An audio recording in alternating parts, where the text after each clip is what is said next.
Préalablement à la réalisation de son ouvrage, le Mahalem va dans le désert à la recherche du bois de Jdari. Un bois dense à la fibre tirant sur le rouge et qui est la matière principale servant à la confection du hamsharkab ou aoudej en arabe, le palanquin nomade servant au transport des femmes et des enfants. Une fois trouvé, et ce avant de l'exploiter, il convient de s'assurer que celui-ci est suffisamment sec pour être extrait de la souche.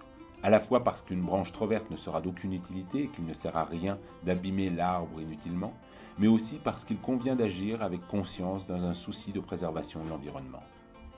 Ainsi, lorsque le Mahalem aura trouvé des branches convenables, il pourra s'atteler à les extraire et commencer sur place à préparer quelques-unes des pièces principales de son futur ouvrage.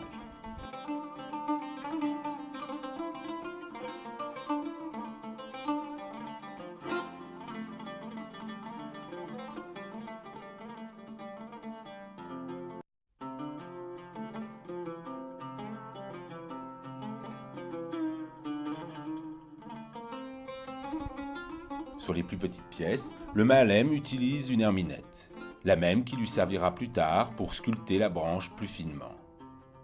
L'herminette est l'outil principal que l'on retrouvera tout au long du travail.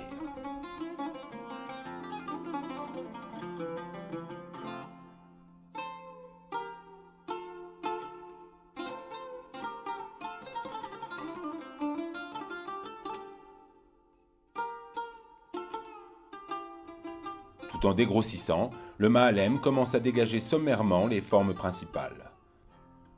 On remarquera que l'artisan utilise un masque pour se protéger des poussières et des particules de bois.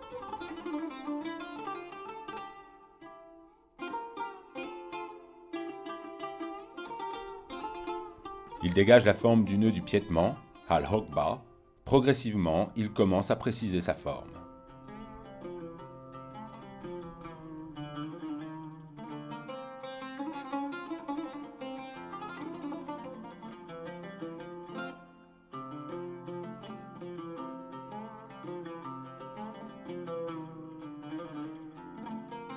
De retour à son atelier, le Mahalem poursuit le travail de sculpture de son piétement. À l'aide de l'herminette, l'artisan applique des petites tailles précises et répétées.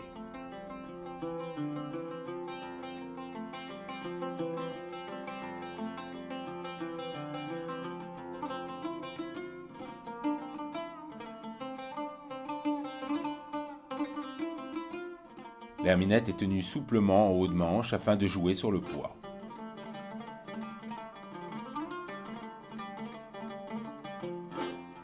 La forme se dessine progressivement de copeau en copeau. Une fois la forme correctement dégrossie, le Mahalem cale la pièce à l'aide d'un petit établi, puis il commence un travail de polissage à l'aide d'une râpe à bois.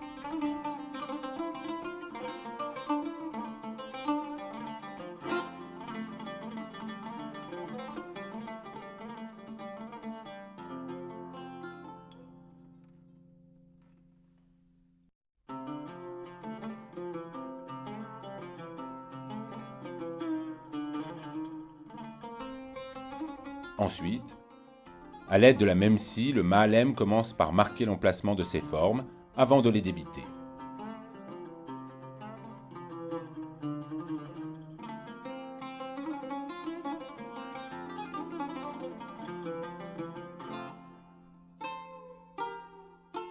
En utilisant l'herminette tenue par la tête, le Mahalem s'en sert comme d'un rabot afin d'affiner son travail et éliminer le plus possible les reliefs et obtenir une surface suffisamment lisse et arrondie.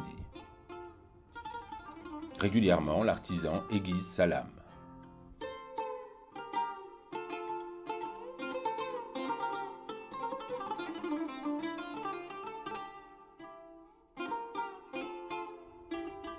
Parvenu à une forme convenable, le Mahalem va démarrer une première étape de ponçage à l'aide d'un papier de verre.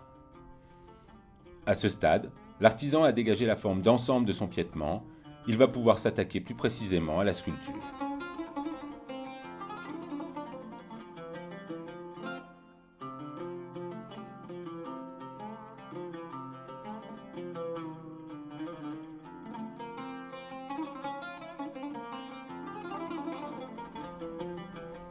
Pour sculpter sa pièce, le Mahalem se munit à nouveau de son établi.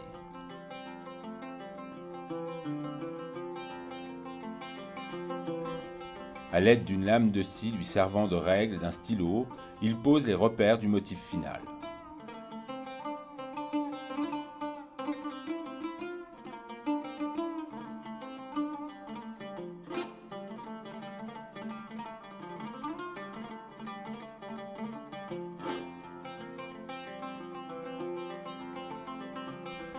On notera que la forme traditionnelle est originalement rythmée par 3 olives.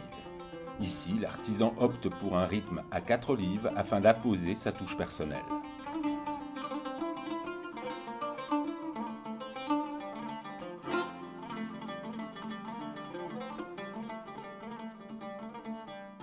Le Mahalem affûte son ciseau à bois qui va être son outil principal pour la gravure. Patiemment et méticuleusement, l'artisan peut commencer à travailler ses motifs. En s'aidant d'une petite scie, il commence à réaliser des encoches et à structurer des motifs géométriques complexes. On remarquera que le Mahalem procède sans canevas, se laissant guider par sa seule inspiration. Ce qui ne l'empêche pas de faire preuve d'une incroyable régularité dans l'exécution de sa tâche et des symétries. Seule la face visible du piétement sera gravée à l'aide du ciseau à bois. Le Mahalem débite des micro-copeaux afin de donner du relief à ses figures géométriques. Véritable travail de patience et d'orfèvrerie, le Mahalem varie les formes, toujours en suivant ses émotions du moment, jusqu'à parvenir à un magnifique ciselage que ce dernier devra répéter sur les 3 autres pieds supplémentaires.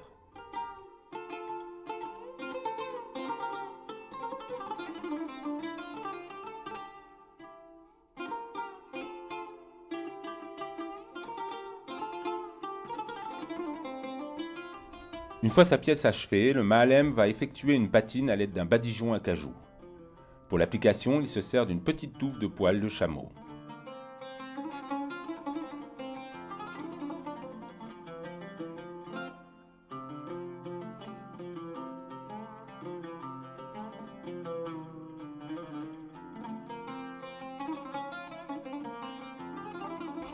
Par de petites coupes répétées, il sculpte la forme du bois jusqu'à obtenir un bâton effilé de part et d'autre, en forme de lance arrondie, rythmée par 2 nœuds.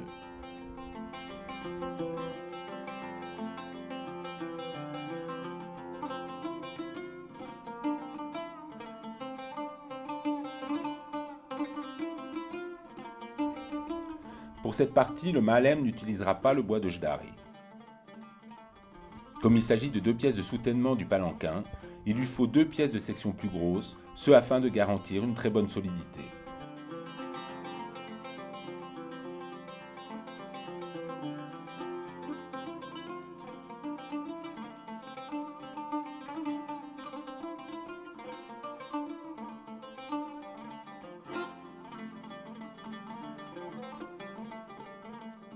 Une fois l'ensemble de ces pièces confectionnées, le Mahalem reprend son travail de patine pour unifier ces nouvelles pièces avec les piétements.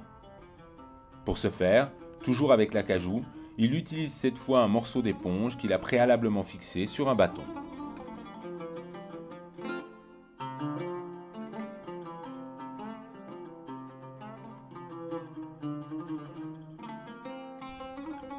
En employant la même technique que pour l'acajou, le Mahalem va poser sommairement des couleurs sur ses longerons. Il se sert de ses mains comme repère afin d'obtenir une symétrie au niveau du placement de chaque couleur. 3 couleurs vont être posées, du vert, du jaune et du rouge. L'ambition n'est pas ici d'obtenir une finition parfaite, mais plus une ornementation symbolique.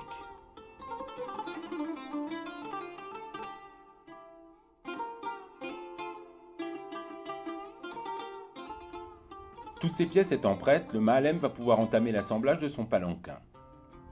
Cet assemblage va se faire à l'aide de lanières et de pièces de cuir. Pour les confectionner, le Mahalem prépare préalablement une peau qu'il laisse à tremper plusieurs heures pour l'assouplir. Afin d'obtenir une structure parfaitement consolidée, l'artisan va utiliser 3 techniques d'assemblage superposées. La première va consister à employer du fil de fer. Une fois l'ensemble des pièces du palanquin réalisé, le Mahalem va pouvoir s'atteler aux cuir collées. Tout d'abord, l'artisan s'est préalablement installé à son poste de travail et a rassemblé les pièces de son ouvrage par famille.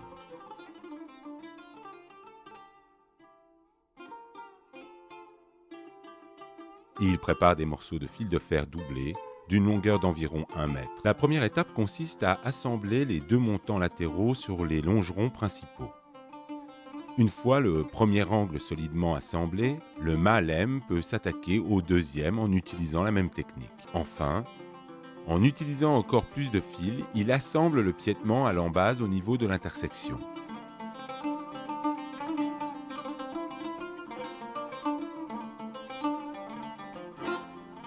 Une fois son premier piétement posé, le Mahalem va s'atteler à fixer le piétement opposé. Celui-ci est composé de la transversale latérale croisée ainsi que de la transversale arrière.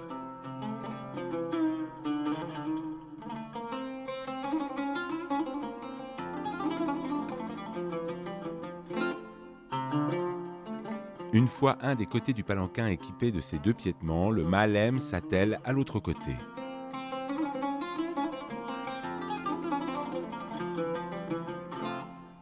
Une fois l'étape du fil de fer effectuée, le Mahalem va s'attacher à renforcer son premier procédé d'assemblage à l'aide de lanières de cuir. Pour ce faire, il utilise les pièces qu'il a préalablement assouplies et teintées dans un jus.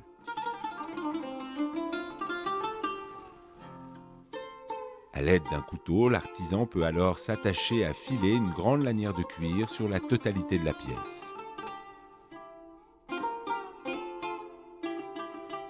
Une fois sa longue lanière de cuir obtenue, l'artisan peut s'atteler à la phase de ligature.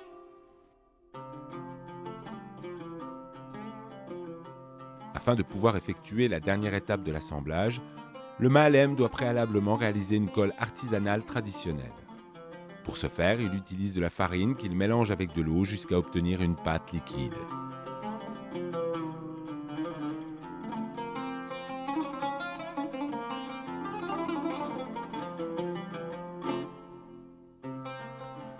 En se servant d'un réchaud à gaz, il va chauffer quelques instants son mélange afin de l'épaissir et d'obtenir une colle plus consistante.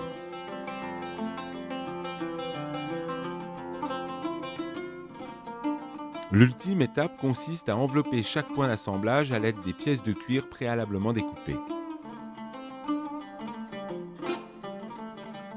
Ces pièces de cuir viennent recouvrir totalement les points de ligature pour donner une finition plus homogène et délicate à l'ouvrage.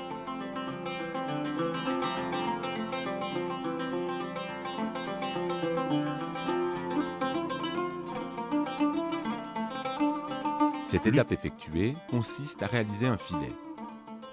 Pour ce faire, il convient de tirer 2 cordelettes faites d'une laine épaisse, et ce sur toute la longueur en parallèle des longerons.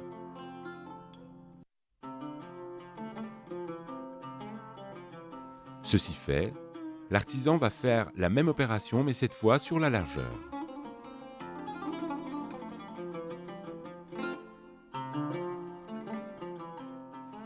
Parvenu à la fin de cette dernière tâche, le palanquin est terminé et ne demande plus qu'à être utilisé.